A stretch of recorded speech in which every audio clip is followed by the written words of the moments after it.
இந்த விவகாரம் சம்மந்தமாக இந்த அது போட முடியாது. 13B ப்ரிவென்ஷன் ஆஃப் கரப்ஷன் ஆக்டில் தான் போட முடியும்.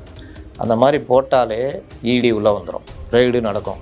அது அண்ணா யூனிவர்சிட்டியிலேருந்து. திமுகவுக்கு வேறு ஆப்ஷன் இல்லை, ஃபேஸ் பண்ணியே தான் ஆகணும் இல்லைங்களா? வாக்கு உடைய அந்த வாக்கு இதை வந்து செக் பண்ணுற ஒரு மெத்தடு, அதை வந்து இவர்கள் எந்த அளவு கொண்டு போகிறாங்க, வாக்குரிமை இல்லைன்னா உங்களை பிடிச்சி முகாமில் போட்டுருவாங்கன்ற லெவலுக்கு சிஐஏ அளவு கொண்டு போகிறாங்க. ப்ரொஃபஸர் PhD டாக்டர் ரவிக்குமார் இவங்கெல்லாம் என்ன பண்ணுறாங்க, இந்த இதில் வந்து பட்டியலின மக்கள் சிறுபான்மை மக்களுக்கு எதிரானது இந்த SIR, இதன் மூலியமாக வாக்குரிமை இல்லை, வாக்குரிமை பறித்து அவர்களை முகாம்களில் அடைக்கிற ஏற்பாடு நடக்கும். எப்படிங்க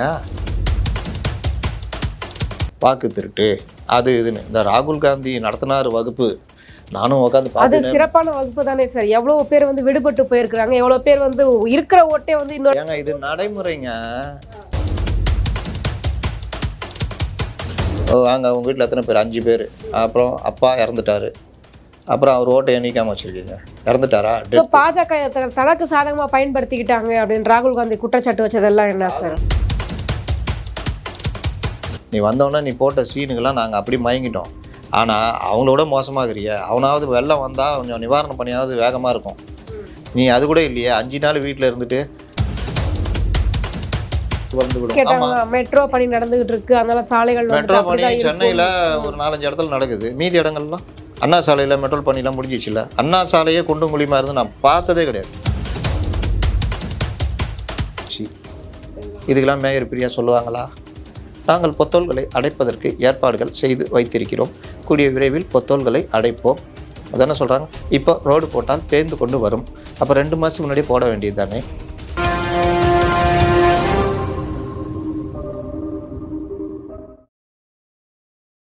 ஜாம்பவா நேயர்களுக்கு வணக்கம். இன்றைய நேர்காணலில் நம்மோடு இணைந்திருக்கிறார் மூத்த பத்திரிகையாளர் திரு அப்துல் முத்தாலிப் அவர்கள். வாருங்கள் பேசுவோம். வணக்கம் சார். வணக்கம் சார். இப்போ சமீபத்தில் பார்த்தீங்க அப்படின்னா திரு KN அமைச்சர் மீது வந்துட்டு ஒரு ED வந்து வழக்கு ஒன்று பதிவு பண்ணியிருக்கிறாங்க. ஸோ நகராட்சி துறையில் வந்து நிறைய ஊழல் நடந்திருக்குது அப்படின்னு சொல்லிட்டு, அதை பற்றி உங்கள் கருத்து சார்? அதாவது இந்த வழக்குடைய எங்கே ஆரம்பிக்குது அப்படின்னு பார்த்தா, கடந்த ஏப்ரல் மாதம் இந்தியன் வங்கியில் லோன் முறைகேடு சம்மந்தமாக CBI பதிவு செய்திருந்த ஒரு வழக்கில் KN நேருடைய தம்பி ரவிச்சந்திரன், இன்னொரு தம்பி அருண் நேரு உள்ளிட்ட இடங்கள், அலுவலகங்கள், வீடுகள் எல்லா இடத்துலையும் ரைடு பண்ணாங்க. அதற்கு பிறகு அந்த மூல வழக்கு ப்ரெடிகேட்டட் அஃபென்ஸ்னு சொல்லுவாங்க, அந்த மூல வழக்கு ரத்து செய்யப்படுது, குவாஷ் பண்ணப்படுது. பண்ணால் அந்த மாதிரி பண்ணிட்டா ED அதில் நீங்கள் எதுவுமே பண்ண முடியாது. செந்தில் பாலாஜி வழக்கில் கூட ஆரம்பத்தில் நடந்துச்சு, அதுக்கப்புறம் உச்சநீதிமன்றம் அந்த வழக்கு உயிர் கொடுத்த அப்புறம் தான் ED மறுபடியும் உள்ளே வந்தது. ஒரு மூல வழக்கு இல்லைன்னா ED வர முடியாது. இப்போ இதுலேயே ஏன் ED கேட்குறாங்கன்னா, ஒரே ஒரு FIR போட்டால் ED உள்ளே வந்துடும், இறங்கி ரைடு ஈடுன்னு போயிடுவாங்க. இது இல்லாட்டி போகவே முடியாது. அதனால தான் முறைப்படி கேட்டிருக்காங்க. இப்போ அந்த வழக்கில் வந்து ED அதுக்காக கட் ஆகிடுச்சு. அப்போ ரைடு பண்ணதில் நாங்கள் எடுத்ததில் பல்வேறு தகவல்கள் அந்த வழக்கு சம்மந்தம் இல்லாத இந்த நகராட்சி குடிநீர் அந்த வரிகால் வாரியம் அந்த இதில் வந்து பணி நியமனங்களில் அதற்கான தேர்வு நடைபெற்றதில் பல்வேறு முறைகேடுகள் நடந்ததை நாங்கள் கண்டுபிடிச்சிருக்கோம். அந்த நியமனங்களில் அதற்கான பணம் பரிமாற்றம், வங்கிகளுடைய போட்டது, அதிகாரிகள் யார் யார், ஸ்க்ரீன்ஷாட்டு, பணம் போட்டதுக்கான மற்ற விஷயங்கள், இது எல்லாமே ஆதாரப்பூர்வமாக கிட்டத்தட்ட 250 பக்கம் DGP கொடுத்துருக்காங்க. கொடுத்து இதெல்லாம் நாங்கள் எடுத்திருக்கோம். இந்த விவகாரம் மிக மோசமானது. பணி நியமனத்தில் கிட்டத்தட்ட 150 பேர்கிட்ட 25 லட்ச ரூபா 35 லட்ச ரூபா வாங்கினதாக எங்களுக்கு ஆதாரம் கிடச்சிருக்கு. தயவுசெய்து இந்த விவகாரத்தை, அது வந்து 62/2 நினைக்கிறேன் PML ஆக்ட், அது கீழே வந்து அமலாக்கத்துறை கேட்குறதுக்கு உரிமை இருக்குது. உரிமைனா சக ஏஜென்சிக்கு சொல்லலாம் இந்த விவகாரத்தை. நீங்கள் இப்போ ஒரு ED எடுத்த இதில் ஏகப்பட்ட பணம் இன்னொரு வேறு ஒரு மேட்ருக்கு கோடிக்கணக்கில் கிடைக்குன்னா ஐடிக்கு எழுதலாம், இந்த விவகாரத்தில் ஐடி ரைடு பண்ணுங்க, இவ்வளோ பணம் இருக்குது அப்படின்னு. ஐடி ரைடு பண்ணால் அதை பேஸ் பண்ணி இவங்க வரலாம். அந்த மாதிரி அதில் வந்து இவர்கள் என்ன சொல்கிறாங்க, 62/2 PML ஆக்ட், அதில் வந்து என்ன கேட்கலான்னா ஒரு பரிந்துரை செய்யலாம் இந்த மாதிரி விஷயம். அந்த மாதிரி பரிந்துரை பண்ணியிருக்காங்க. இது எங்களுக்கு இந்த ஆதாரங்கள்லாம் கிடச்சிருக்கு, இந்தாங்க, இதன் பேரில் இது அரசு வேலை சம்மந்தமானதுனால லஞ்ச ஒழிப்புத்துறை ஒரு வழக்கு பதிவு பண்ணுங்க, விசாரணை நடத்துங்க அப்படின்னு ED கொடுத்துருக்கு. இந்த விவகாரத்தில் எதுவுமே இல்லை முறையாகத்தான் நாங்கள் நடத்தி இருக்கிறோம், முறைப்படி எல்லாமே நடத்தி பண்ணியிருக்கோம்னு நேரு இன்னைக்கு மறுக்கிறார். நேரு அவருடைய கடமையை அவர் மறுக்கலாம், அது ஓகே. ஆனால் டிஜிபி இந்த விவகாரம் சம்பந்தமாக அமலாக்கத்துறை கொடுத்துருக்கிற ஆதாரங்கள் அடிப்படையில் என்ன நடந்ததுன்னு லஞ்ச ஒழிப்புத்துறை விசாரணைக்கு உத்தரவிட்டே ஆகணும். வேற வழி இல்லை. உத்தரவிட்டு அந்த விசாரணையில் வேணால் விசாரணை பண்ணோம், பண்ணதில் எதுவும் இல்லை, அதனால் இந்த இதில் எந்த ஆதாரம் இல்லை, முறைப்படி தான் நடந்திருக்கிறது என்பது எங்கள் விசாரணை நடந்ததுன்னு கேஸை க்ளோஸ் கூட பண்ணிக்கலாம். ஆனால் விசாரணை நடத்தி ஆகணும்.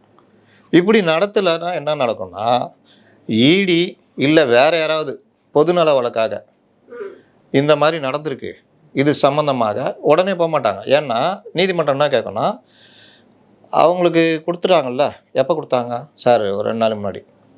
அவங்க போட்டாங்களா இல்லையான்னு டைம் ஏன் நீங்கள் கொடுக்கல? டைம் கொடுங்க, அவங்க அவங்கள என்ன சொல்லுவாங்க, இது பற்றி நாங்கள் இப்போ ஒரு வழக்கு லஞ்ச ஒழிப்புத்துறை விசாரிக்கணும்னா, போன கவர்மெண்ட்லேயே கொண்டு வந்தாங்க, லஞ்ச ஒழிப்புத்துறை விசாரிக்கணும்னா அது விசாரணைக்கு ஏற்றதான்னு அது இதெல்லாம் பண்ணணும். அதுக்கு ஒரு ஆணையர்லாம் இருக்கார், அவர்கள் ஏற்றுக்கிட்டால் தான் அந்த விசாரணைக்கு எடுத்து, அதாவது எஃப்ஐஆரை போடுவாங்க. அது நாங்கள் பரிசீலனையில் இருக்குது அப்படின்னு சொல்லிட்டாங்கன்னா, பரிசீலனை தான் இருக்குது, அப்புறம் நீ என்ன பண்ணுவாங்க. அதனால் அந்த டைம் கொடுப்பாங்க. ஒரு வாரம் 2 வாரம் 1 மாதம் பொறுத்து யாராவது ஒருத்தர் வழக்கு தொடர்ந்தால் நீதிமன்றம் இப்போ எடுத்துக்கும், ஏன் இது வரைக்கும் பண்ணல, இல்லைங்க அதுன்னு வழக்கு பதிவு செய்யுங்கன்னு உத்தரவு போடும். இல்லையா அவங்க ஏதாவது சிபிஐ விசாரணை கேட்குறாங்க, அதுனா ஒருவேளை நீதிமன்றம் ஒத்துக்குச்சுன்னா சிபிஐ விசாரணைன்ட்டானா முடிஞ்சு போகுது கதை. ஏனென்றால் இதில் அரசு அதிகாரிகள், செல்வாக்கு மிக்கவர்கள், ஏன் அரசியல்வாதிகள், லீடிங் இப்போ இருக்கிற அமைச்சர் கூட சம்மந்தப்பட்டிருக்கலாம். அதனால் சிபிஐ விசாரணை வேணும்னு யாராவது போனாங்கன்னா, அநேகமாக போனாங்கன்னா சொல்ல முடியாது, சிபிஐ விசாரணை கூட உத்தரவிடலாம். சிபிஐ வழக்கு போட்டுட்டா இடி ரைடு வந்துடும். அவர்களுக்கு தேவை ஒரு வழக்கு, அது லஞ்ச ஒழிப்புத்துறை போட்டாலும் சரி, சிபிஐ போட்டாலும் சரி, இல்லை லோக்கலில் ஒரு ஸ்டேஷனில் இந்த விவகாரம் சம்மந்தமாக இந்த அப்படி போட முடியாது. 13B ப்ரிவென்ஷன் ஆஃப் கரப்ஷன் ஆக்டில் தான் போட முடியும். அந்த மாதிரி போட்டாலே இடி உள்ளே வந்துடும், ரெய்டு நடக்கும். அது அண்ணா யூனிவர்சிட்டியிலேருந்து. திமுகவுக்கு வேறு ஆப்ஷன் இல்லை, இதை ஃபேஸ் பண்ணியே தான் ஆகணும் இல்லைங்களா? வேறு ஆப்ஷன் கிடையாது. இப்போ வழக்கம் போல் வந்து சொல்லுவாங்களே, அது காழ்ப்புணர்ச்சியில் பண்ணிட்டு இருக்கிறாங்க, எங்கள் மேலே இருக்கிற வெறுப்பில் பண்ணிக்கிட்டு இருக்காங்க. நேரு சொல்லியிருக்காரு 2026 தேர்தல் வரப்போகுது, அதை முன்னிட்டு மத்திய அரசு வந்துட்டு பண்ணிட்டு இருக்காங்க அப்படின்னு. அது அவங்களுடைய அரசியல், நம்ம அதெல்லாம் ஒன்றும் சொல்ல முடியாது. அதை பண்ணாமல் இல்லைங்க நாங்கள் தப்பு பண்ணணும்னு சொல்கிறதுக்கும் அவங்க பண்ண மாட்டாங்க.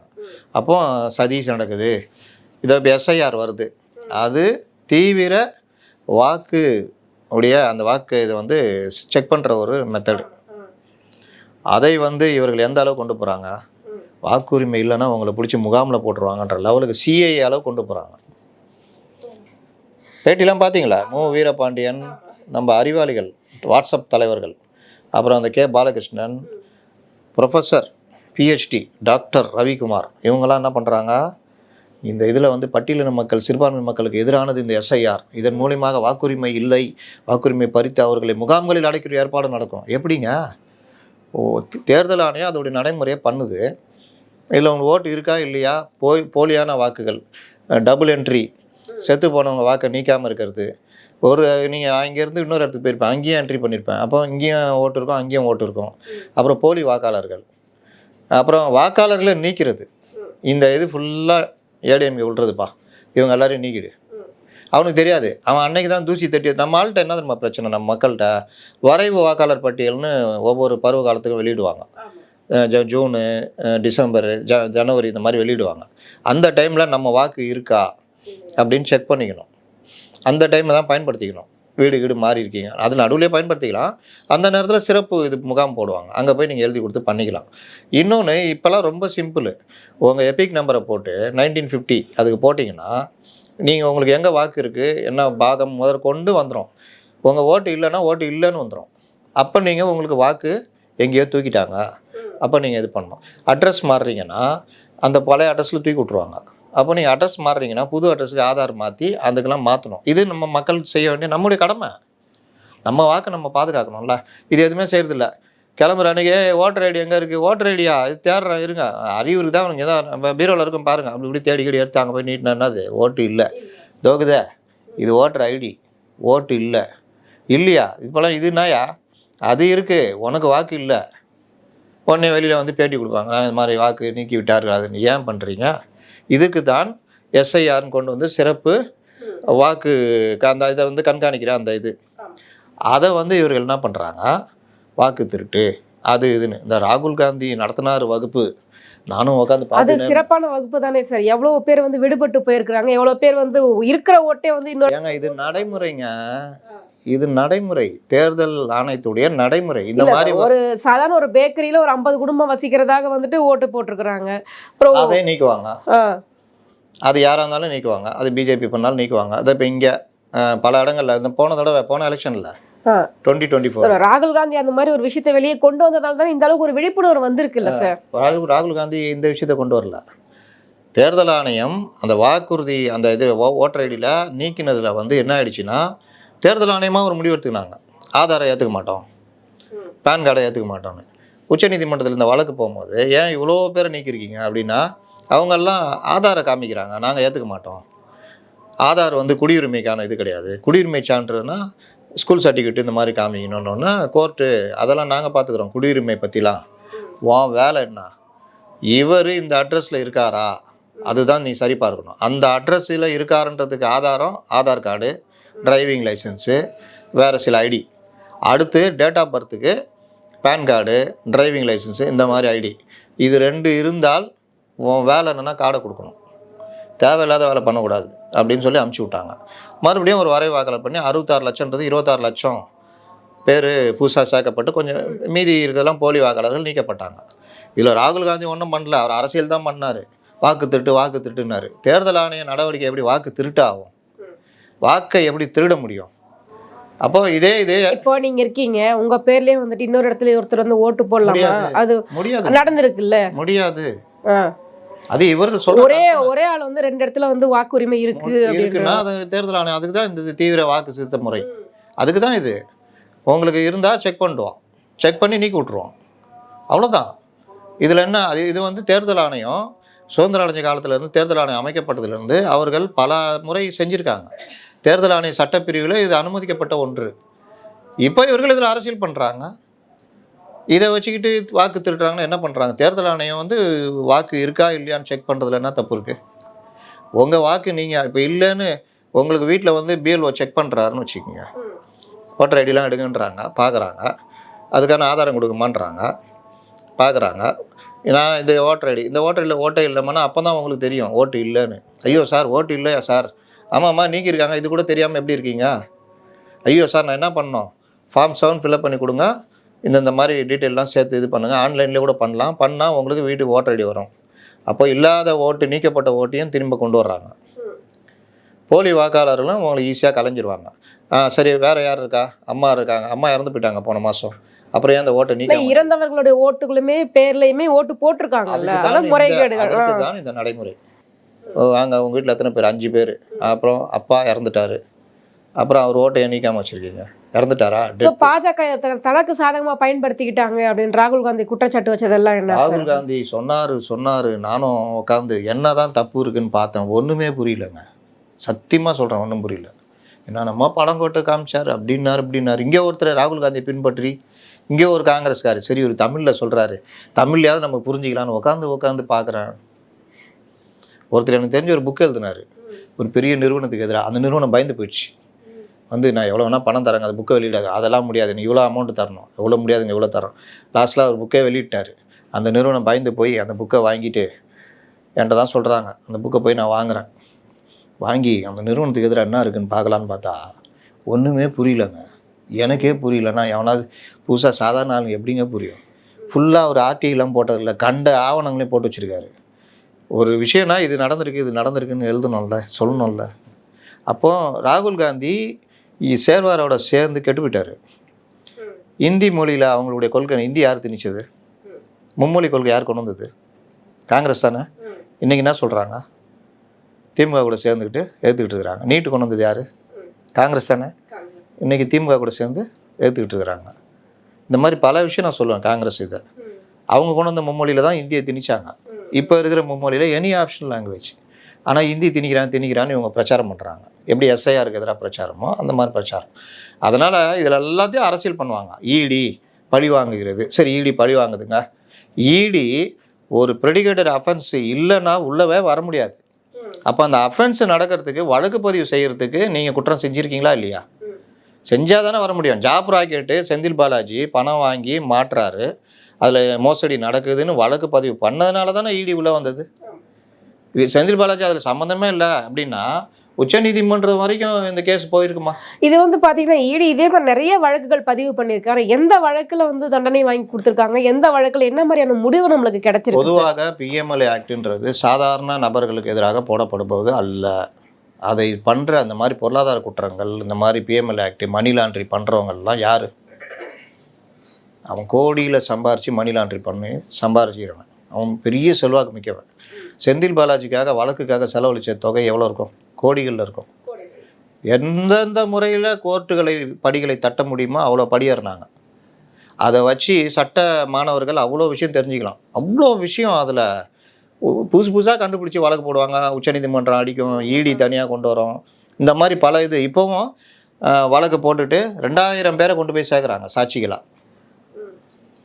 2000 பேரை விசாரிக்க எத்தனை வருஷம் ஆகும்? கோர்ட்டு நடைமுறையில் 200 வருஷம் ஆகும். அப்போது உச்சநீதிமன்றம் அதையும் கண்டுபிடிக்குது. என்ன நினச்சிக்கிட்டு இருக்கிறீங்க? குற்றவாளியில் எப்படி சேர்ப்பீங்க, விக்டீமை எப்படி குற்றவாளி ஆக்குவீங்க? எல்லாம் பெரிய வா எவ்வளோ நாளில் முடிப்பேன்னு சொல்லு, இப்படிலாம் கேட்குறாங்க. அப்போ கோர்ட்டில் வந்து நீங்கள் ஒவ்வொரு சின்ன சின்ன விஷயத்தில் கூட ஒரு பாயிண்ட்டை வச்சு அடித்து தூக்கி வாரம் போட வச்சிடலாம் ஒரு வழக்கை. இந்த இது டாஸ்மார்க்கு எப்படி நீ போகலாம், எந்த அடிப்படையில் போனேன், எந்த ப்ரெடிகேட்டட் அஃபென்ஸ் அது இதுன்னாங்க. இவர் சைடில் பேசுறதுக்கு பெரும்பாலும் இவர்கள் சொல்கிற இதெல்லாம் கோர்ட்டு ஏற்றுக்கல. எங்களுக்கு இந்த அதிகாரம் இருக்குது அப்படின்னோடனே இந்த வழக்கு தடை விதிக்கலை. ஓ உங்களுக்கு அதிகாரம் இருக்கா? எப்படி இருக்குது அதிகாரம்? எங்களுக்கு இப்படிலாம் போகிறதுக்கு அதிகாரம் இருக்குது. ஓ உங்களுக்கு இப்படிலாம் போகிறதுக்கு அதிகாரம் இருக்குது. சரி சரி சரி. அப்போது உங்களுடைய அதிகாரம் சம்மந்தமாக விஜய் மண்டல் வழக்குன்னு ஒன்று இருக்குது, அது நடந்துக்கிட்டு இருக்குது. அந்த வழக்கு முடிட்டோம். இதில் அந்த அதிகாரம் வந்து ஓகே சொல்லிட்டாங்கன்னா நீங்கள் ரைடு பண்ணிக்கலாம். அது வரைக்கும் அந்த வழக்கு முடிகிற வரைக்கும் நீ பண்ணக்கூடாது. இப்படி தான் தடை. இது வெளியில் வந்து பார்க்கணுன்னா தெரியும். டாஸ்மார்க் வழக்கு எதிராக இடி தடை. புரியுதா? பிஜேபியுடன் நீங்கள் கூட்டணியா? என்டிஏ கூட்டணி போகிறீர்களா? போன மாதம் என்ன நிலையோ அதே நிலை. பிஜேபியுடன் கூட்டணி இல்லை, தாவேகா அறிவிப்பு. எங்கே அறிவிச்சாங்க? அறிவிக்கிறதுக்கு உங்களுக்கு அதிகாரமே இல்லை. அப்போ என்ன பண்ணுறது? மைக்கை நீட்டி விட்டா வாயிலே விட்டுருவீங்க. என்ன பண்ணுறது? போன மாதம் என்ன நிலையோ அந்த நிலை அப்படின்னு நிர்மல்குமார் சொன்னோன்னா பிஜேபியுடன் தாவேகா கூட்டணி இல்லை. புரியுதா? இது மாதிரி தான் உருவாக்குவார்கள். அவர் என்ன சொன்னார் ஜட்ஜி கவாய்? ஓ உங்களுக்கு அதிகாரம் இருக்குது, ஒரு விஷயம் தெரிஞ்சிச்சுன்னா நீங்கள் பண்ணலாம். இவர் பார்க்கும்போதே இவர் கூட சம்மந்தப்பட்ட அவர் வீட்லேயும் நீங்கள் பண்ணலாம். அதானே நீங்கள் சொல்கிறீங்க? ரைட்டு. இந்த அதிகாரம் சம்மந்தமாக ஒரு வழக்கு இருக்குல்ல, அந்த வழக்கு தீர்ப்பு வரட்டும். ஒருவேளை அதில் நீங்கள் சொல்கிறது இருக்குதுன்னா நீங்கள் போய் பண்ணிக்கங்க. அப்போது இந்த விஷயம் வந்து இந்த வழக்கோட கோத்து விட்டாரா? அப்போ இது நின்று போச்சா? ஆனால் இங்கே வந்து வெற்றி டாஸ்மார்க் எதிரான வழக்கில் தடை, எங்களை எதுவும் பண்ண முடியாது, நாங்கள் பழி வாங்குகிறது. எப்படி பழி வாங்கும்? வழக்குன்னு இல்லை, நீங்கள் பக்கத்து வீட்டுக்காரனை போட்டு இழுத்து போட்டு அடிச்சிடுறீங்க, வாய்கெல்லாம் அடிச்சு ரத்தங்கத்தான் வந்துடுது. போலீஸ் வந்து உங்கள் மேலே கொலை முயற்சி வழக்கெல்லாம் போடுறாங்க. போலீஸ் பழி வாங்குகிறது. அந்த போலீஸ் எஸ்ஐ ஏதோ ஒரு விஷயத்தில் உங்கள் சொந்தக்காரராக இருப்பார், அவர் என்னை பழி வாங்குகிறார். அவர் உன்னை பழி வாங்குறாருன்னே வச்சுக்கோ, நீ தானே தலை கொடுத்த. நீ சும்மா இருந்தால் உன் மேலே வழக்கு போட முடியுமா? நீ போய் பக்கத்து வீட்டுக்காரனை அடிச்சு ரத்த காயமாக்கணும்னா அவர் அந்த பொறுப்பில் இருக்கிற ஐஓவாக இருந்தார்னா உன் மேலே வழக்கு போடுவார், கூட 2 செக்ஷன் சேர்த்து தான் போடுவார். இப்படி தான் இவர்கள் கதை ஓடிக்கிட்டு இருக்குது. அதனால் இந்த வழக்கு வந்து இவர்கள் இது டிஜிபி கையில் கொடுத்துருக்காங்க. அவர்களுடைய அந்த பிஎம்எல் ஆக்ட் 62/2 கீழ் ஒரு பரிந்துரை கடிதம் கொடுத்துருக்காங்க, ஆதாரங்களும் கொடுத்துருக்காங்க. அந்த ஆதாரத்தை வச்சு டிஜிபி வழக்குக்கு உகந்ததா அப்படின்னு அனுப்பிச்சிடுவாங்க. நாளைக்கு கோர்ட்டுக்கிட்டு வழக்கு தொடராமல் இருந்தால் கோர்ட்டுக்கு யாராவது போவாங்க. போனால் ஐயா நாங்கள் அந்த மாதிரி அது சம்மந்தமாக ஆராய்ந்து கொண்டு இருக்கிறோம் அப்படின்னா கோர்ட்டு ஒரு வேளை என்ன ஆராயிறீங்க, எவ்வளோ நாள் ஆராய்வீங்க, உடனே வழக்கு பதிவு பண்ணு, இல்லை சிபிஐக்கு மாற்றுவேன் அப்படின்னு ஏதாவது சொல்லலாம். இல்லை சில ஜட்ஜிங்க ஆராயிறீங்களா, நீங்கள் ஆராயிற வச்சு எனக்கு தெரியாது, சிபிஐக்கு மாற்றுறேன் அப்படின்வாங்க. உடனே இவங்களை அதை எடுத்து உச்சநீதிமன்றம் போவாங்க. இப்படி எல்லாம் தான் அப்படி தள்ளி தள்ளி போடப்படுமே தவிர இந்த விவகாரம் அவங்க ஆதாரம் பெருசாக எடுத்ததாக அவங்க கொடுத்துருக்காங்க. அதனால் இது வந்து ஒரு சிக்கலை கொண்டு வரும்னு நினைக்கிறேன். சார் இப்போ மழை வெள்ள பாதிப்புகள் பார்த்தீங்க அப்படின்னா திமுக அரசு சுற்றி சுழன்று வேலை பார்த்துக்கிட்டு இருக்காங்க அப்படின்றாங்க. கடந்த 3 தலைமுறைகளாகவே அப்படின்னு எடுத்துக்கிட்டோம்னா கலைஞர் ஆகட்டும், ஸ்டாலின் ஆகட்டும், உதயநிதி ஆகட்டும் 3 பேரும் அதே இடத்துல தான் நின்று பார்த்தீங்க அப்படின்னா தண்ணி மழை வெள்ளத்தை வந்து பாதிக்கிறது பார்க்கறதும், நிவாரண தொகையாக கொடுக்கறதும், நிவாரண முகாம்கள் அமைக்கிறதும், இதுக்கு ஒரு எண்டு காடே இல்லையான்ற மாதிரி ஒரு சலிப்பை ஏற்படுத்தலையா சார் இது? ஏன் நடுவில் அண்ணா திராவிட முன்னேற்ற கழகத்தை ஏன் சேர்க்க மாட்டேங்கிறீங்க? அதிமுகவும் எடுத்துக்கலாம். திராவிட இல்ல இப்ப கட்சிகள் திமுக ஆட்சியில இருக்கு. திராவிட கட்சிகள்னு வச்சுக்கலாமா? திராவிட கட்சிகள்னு பொதுவா வச்சுக்கலாம். என்னன்னா இவர்கள் ஏன் திமுக மேல மட்டும் நேரடியாக குற்றச்சாட்டப்படுதுன்னா, இது எல்லாத்தையும் தப்புன்னு சொல்லிட்டு வந்து சென்னையுடைய இன்ஃப்ராஸ்ட்ரக்சருக்காக திருப்புகழ் கமிட்டியில் ஒரு குழு அமைச்சாங்க. அந்த குழுவுடைய அறிக்கை ஆக்கப்பா நாங்கள் தான் வேறு லெவல்னு குழு அறிக்கை வாங்கிட்டு 4000 கோடியில் சென்னையை ஒரு வழி பண்ண போகிறோம், இனி தண்ணி ஒரு சொட்டு நீர் கூட தேங்காது சொன்னாங்களா? அதுக்காக தான் இந்த கேள்வி வருது. ஏப்பா அவங்களாம் தப்புன்னு சொல்லிட்டு தானே நீ வந்தோடனே நீ போட்ட சீனுக்கெல்லாம் நாங்கள் அப்படி மயங்கிட்டோம். ஆனால் அவங்களோட மோசமாகறிய, அவனாவது வெள்ளம் வந்தால் கொஞ்சம் நிவாரணம் பண்ணியாவது வேகமாக இருக்கும். நீ அது கூட இல்லையே, 5 நாள் வீட்டில் இருந்துட்டு தண்ணி கூட இல்லாமல் இருந்ததெல்லாம் நடந்தது. மக்கள் இவங்க இருக்காங்கல்ல, மக்கள் பிரதிநிதிகள், கவுன்சிலர்கள், எம்எல்ஏக்கள், எம்பிக்கள் எல்லாம் ஓடி போயிட்டாங்களே. இல்லாட்டி முதல்வர் ஒரு முதுகு பின்னாடி ஓட்டிக்கின்னு இப்படி எட்டி பார்த்துட்டு இருப்பாங்க. இந்த தமிழச்சி தங்கப்பாண்டி அந்த மாதிரி ஆள்லாம். அப்போது என்ன சென்னையில் ஒரு மாநகராட்சின்னு இருக்கா, மக்களால் தேர்ந்தெடுக்கப்பட்ட கவுன்சிலர் இருக்காங்களா, அவங்களாம் இதெல்லாம் என்ன பண்ணாங்க அப்படின்னு கேள்வி வந்தப்போ கேள்வி கேட்டவர்களே திருப்பிட்டு அடிக்கிறது. இந்த ரோடு கீடு எடுத்து ஏதாவது படம் போட்டால் இது பீகாரில் இருக்குது, இது சந்திரமண்டல படம், இது செவ்வாய் கிரகத்தில் இருக்கிற படம், இப்படிலாம் போட்டுக்கிட்டு அந்த குரூப்பை வச்சுட்டு அடிக்கிறது தவிர நிவாரணம் எதுவும் பண்ணல. முன்ன எப்போதும் இல்லாத அளவுக்கு சென்னையுடைய மாநகராட்சியுடைய இயலாமை பயங்கரமாக வெளிப்பட்டிருக்கு. சாலை முழுவதும் குழிகள், அதை ஒத்துக்கிறாங்க. நேற்று மேயரு நாங்கள் வந்து இது பண்ணுவோம் அது பண்ணுவோம், பொத்தோல் அடைப்பதற்கான ஏற்பாடு பண்ணோம். என்ன பொத்தோல் இப்போ போட்டால் ரோடு போட்டால் அது வந்து பேருந்து வந்து விடும். மெட்ரோ பணி நடந்துகிட்டு இருக்கு, அதனால சாலைகள் மெட்ரோ பணி சென்னையில் ஒரு 4-5 இடத்துல நடக்குது. மீதி இடங்கள்லாம் அண்ணா சாலையில் மெட்ரோ பணிலாம் முடிஞ்சிச்சுல்ல. அண்ணா சாலையே குண்டும் குழியுமா இருந்து நான் பார்த்ததே கிடையாது. அப்போ இன்னைக்கு இருசக்கர வாகனங்கள் அதிகமாக இருக்குது. எனக்கு என்னன்னு போகிறாங்க, அதுவும் தேர்தல் நேரம் ஹெல்மெட்டு பிடிக்க மாட்டேங்கிறீங்க. சும்மாவே ஹெல்மெட் போட மாட்டான், பார்த்துறீங்களா? ஒரு சட்டி வச்சுருப்பான், அது ஹெல்மெட் இல்லை சட்டி. அந்த சட்டி வந்து உள்ளது அந்த இது கூட இருக்காது, அந்த பட்டையும் போட மாட்டான், அப்படியே வச்சுன்னு போயினே இருப்பான். அந்த தெருவில் பார்ப்பான், மெயின் ரோடு வரான்னா தூக்கி டம்முக்குன்னு கவுத்துக்குவான், அப்படியே போவான், அப்படி ஸ்டைலாக போய் நிற்பான். நம்மளால் வந்து இப்படி பார்ப்பார், ஹெல்மெட் போட்டுக்கிறான். ஹெல்மெட் போடுறதுன்றது பட்டை போடுறது, ஹெல்மெட்டு தரமான ஹெல்மெட் இருக்கணும். இப்போ லேட்டஸ்ட்டாக ஒரு இது என் நண்பர் வண்டியில் ஒருத்தர் இடித்து கீழே விழுந்துட்டான். ஒரு பையன் விழும்போது ஹெல்மெட் தனியாக கலந்து ஓடிச்சு. இவன் தலை போய் கீழே அடித்து தலையில் அடிபட்டு ரத்தம். தெரியுதா? ஹெல்மெட்டு எதுக்கு? ஹெல்மெட்னா போட்டு அந்த பட்டெல்லாம் போட்டால் தான் ஹெல்மெட்டு, தரமான ஹெல்மெட்டாக இருக்கணும். சட்டி கவுக்கிறது, அப்புறம் அந்த கட்டட வேலையில் செய்வாங்களா இந்த அது பாதி ஹெல்மெட்டு, அது ஏன் தான் இருக்குது? ஏன்டா அப்படி இருக்கீங்க? உங்களுக்கு தான் ஹெல்மெட்டு, போலீஸ்காரனை ஏமாத்துறதுக்கு ஹெல்மெட்டு கிடையாது. கீழே விழுந்தவொடனே தலை முதல்ல அடிப்படுங்க, நம்மளை அறியாமல் அடிப்படும், எப்படி அடிப்படுறது தெரியாது. சும்மா போகிற அந்த கார்பரேஷனுடைய உபகாரத்தால், அவர்கள் செய்த உபகாரத்தால் சும்மா போய்கிட்டு இருக்கிறோம். 7 மணி இருக்கும், இருட்டு, ஸ்ட்ரீட் லைட்டும் ரொம்ப கம்மி, எனக்கு பின்னாடி ஒரு கார் வருது, எப்படி தான் நான் விழுறேன்னு தெரில, திடீர்னு அப்படி முறுக்குது, அப்படியே ரோல் ஆகி விழுறேன். ஹெல்மெட் போட்டிருக்கேன், அதனால் அடிப்படலை, செல்லுலாம் எகிரி போய் விழுது, டக்குன்னு எடுத்து வச்சுட்டு எந்திக்கிறேன். அந்த கார் கிட்ட வந்து பிரேக் அடிச்சிட்டார். என்னன்னு பார்த்தீங்கன்னா ரோடு இப்படி இருக்குது, இப்படி பள்ளம் இருக்குது, டயர் இங்கே பட்டோன்னா இப்படி இதாகிடுச்சு, ஸ்கிட் ஆகிடுச்சு. இது வரைக்கும் சிமெண்ட் மாதிரி போட்டு இந்த இடத்துல பெரிய இப்படி பள்ளம் இருக்குது, வண்டி இப்படி போகும்போது இதில் பட்டோன்னா 2க்கும் நடுவில் பட்டோன்னா இப்படி கவுந்துச்சு. நிறைய இடங்கள்ல அப்படிதான் சார் இருக்குது, நிறைய இடங்கள்ல அப்படிதான். எனக்கு 2000 ரூபா செலவு. டாக்டருக்கு போனோன்னா டாக்டர் வாங்க இதுக்கு தான் நான் கிளினிக் திறந்து வச்சுருக்கேன் அப்படின்ட்டு அவர் எல்லாம் போட்டு ஊசி போடணுங்க, கண்டிப்பாக இதுக்கு இந்த இது அதுன்னு போட்டு 2000 ரூபா செலவு. செல்லுக்கு கவரெல்லாம் போயிடுச்சு, தேஞ்சி எப்படி தான் கீழே வந்தோன்னா அப்படி தேஞ்சி பிச்சுக்கிட்டு போகும்போது தெரியாது, ஜீன்ஸ் போச்சு. இதுக்கெல்லாம் மேயர் பிரியா சொல்லுவாங்களா? நாங்கள் பொத்தோல்களை அடைப்பதற்கு ஏற்பாடுகள் செய்து வைத்திருக்கிறோம், கூடிய விரைவில் பொத்தோல்களை அடைப்போம். அதானே சொல்கிறாங்க. இப்போ ரோடு போட்டால் பேர்ந்து கொண்டு வரும், அப்போ 2 மாதத்துக்கு முன்னாடியே போட வேண்டியது தானே, ஏன் போடவில்லை? நிறைய இடத்துல இப்போதான் பள்ளமே தோண்டிக்கிட்டு இருக்காங்க சார், மழை நேரத்தில். யாரும் புதுசாக பள்ளம் தோண்டக்கூடாதுன்னு அவனை போய் கேட்டானா சொல்லுவான், போயா அவ்வளோ பேர் போகிறான் கேட்கல, இவர் வந்துட்டார் போயா அப்படின்வான். சொல்லுவானா மாட்டான். இன்றைக்கி அதுதான் நிலைமை. அதனால் இவர்களுடைய உபகாரத்தால் இன்னைக்கு சென்னை வாசிகள் கடும் கோபத்தில் இருக்காங்க. நீங்கள் முன்ன எப்போதும் இல்லாத அளவுக்கு. ஏன்னா இவர்கள் பண்ணுற பில்டப் அந்த மாதிரி. மழை வந்துச்சுன்னா அதுக்கு இன்னும் ட்ரெஸ்ஸை பாட்டிக்குவாங்க. முக்கா கோட்டை இந்த பழைய காலத்தில் வில்லன் வருவான் தெரியுமா, பாஸ் எஸ் பாஸ் அப்படின்வான். அதாவது ஹீரோ தலைமுறை ஆகணும்னா நீங்கள் கும்பலில் சாதாரணமாக இருந்தாலும் போலீஸ் கண்டுபிடிக்காது. இவர் தலைமுறை வரன்ட்டு முக்கா கோட்டு தொப்பிலாம் போட்டுக்கின்னு கண்ணெல்லாம் இப்படி பார்த்துட்டு இருப்பார். பார்த்தாலே தெரியுண்டே யார் அவன் வித்தியாசமாகறான்னு.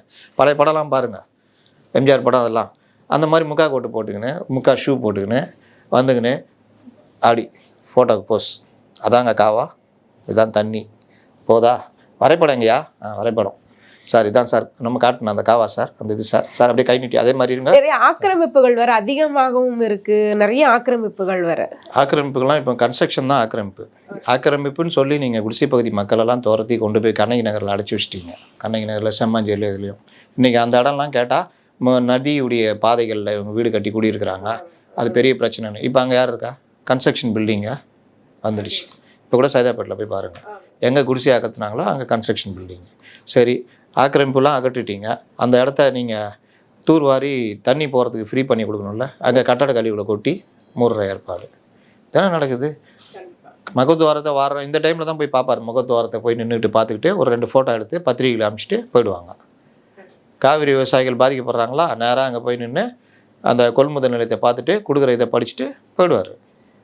அந்த விவசாயிகளை கூட போய் பார்க்க மாட்டார். எங்கள் அப்பா டெல்டாக்காரன் ஒரு வசனம் ஒன்று பேசிட்டு போவார். இபிஎஸ் அவர்களும் சுற்றி சுழன்று தமிழ்நாடு ஃபுல்லாக பயணம் பண்ணி பத்திரிகைகள் சொல்லிட்டு தானே இருக்கிறார். பாருங்க, நெல் கொள்முதல் நிலையம் அமைக்கல, நெல்மணிகள் முளைக்க ஆரம்பிச்சிருச்சு அப்படின்னு. ஆனால் எதிர்கட்சிகளுடைய பேச்சையும் பெருசாக பொருட்படுத்துற மாதிரி தெரியல. இப்போ பேசுறீங்களா, அவர் சொன்னதுனால தானே பேசுறீங்க. நம்ம பேசுறோம், ஓகே, அது சிஎம் பொருட்படுத்தணும். சிஎம் பொருட்படுத்த மாட்டான். அவங்க எப்படி பொருட்படுத்துவாங்க? அவங்க எப்போ பொருட்படுத்துவாங்க தெரியுமா? மே 17ஆம் தேதி பொருட்படுத்துவாங்க.